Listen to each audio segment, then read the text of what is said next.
그 소년부 판사는 필요하다고 인정될 경우 그 해당 소년을 소년분류 심사원에 위탁할 수 있습니다. 소년분류 심사원에 위탁이 되면 부모와 떨어져서 그 위탁원에서 생활을 하게 되고요. 부모하고 전화 연락 자유롭게 볼 수 있는 것은 좀 제한이 됩니다. 다만 변호인이 가서 좀 자유롭게 접견을 하고 이제 상담을 할 수 있습니다.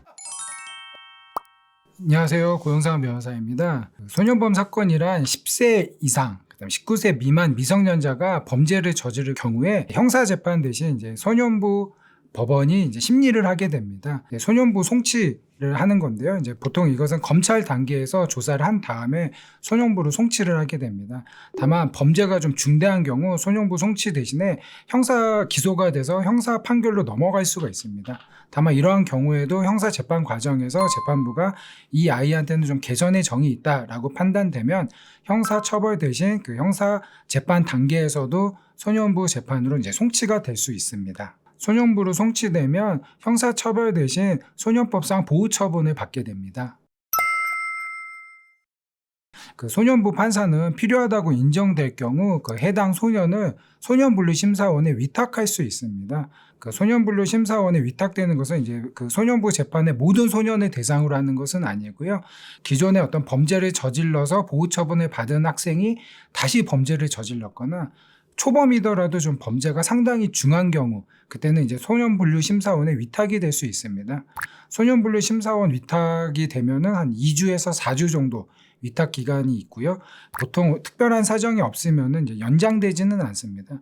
소년분류 심사원에 위탁이 되면 부모와 떨어져서 그 위탁원에서 생활을 하게 되고요. 부모하고 전화 연락 자유롭게 볼 수 있는 것은 좀 제한이 됩니다. 다만 변호인이 가서 좀 자유롭게 접견을 하고 이제 상담을 할 수 있습니다. 그 위탁 기간 동안에는 이제 분류심사관이 이제 해당 학생이 범죄를 왜 저지르게 됐는지, 어떤 범죄를 저지르게 된 경위, 그다음에 학교 및 가정 생활이 어떠했는지에 대해서 상담을 하고요. 필요한 경우에 심리 검사 등 또 다양한 검사를 받게 됩니다. 위탁 기간이 종료될 즈음에서 그 심사관이 해당 학생이 소년분류 심사원에서 어떻게 생활했는지 그 결과 보고서를 재판부에 제출하게 되는데요.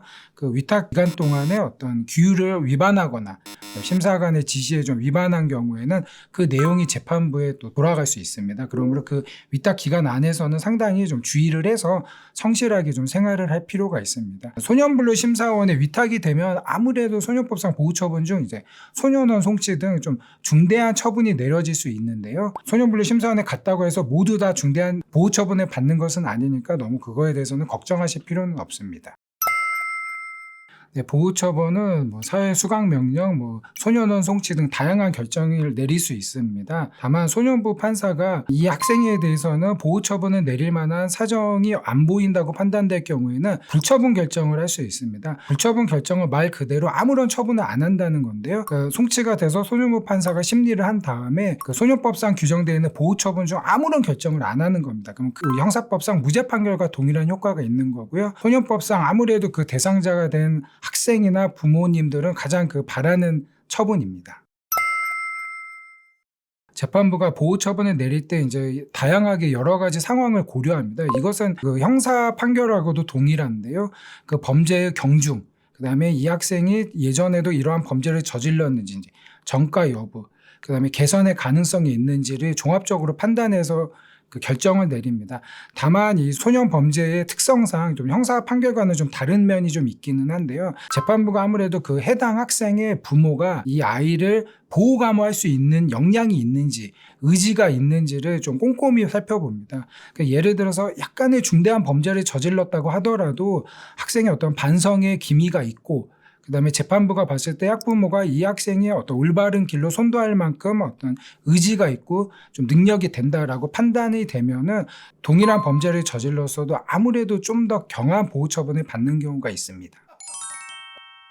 소년범 사건에 대해서 간단히 설명을 드렸는데요. 좀 내용이 도움이 되셨으면 좋겠고요. 내용이 도움이 되셨다면 좋아요와 구독 부탁드리겠습니다. 혹시 위 내용에 대해서 좀 더 궁금하신 점이 있으면 아래 댓글에 질문 남겨주시고요. 제가 최대한 빨리 또 답변 드리겠습니다. 감사합니다.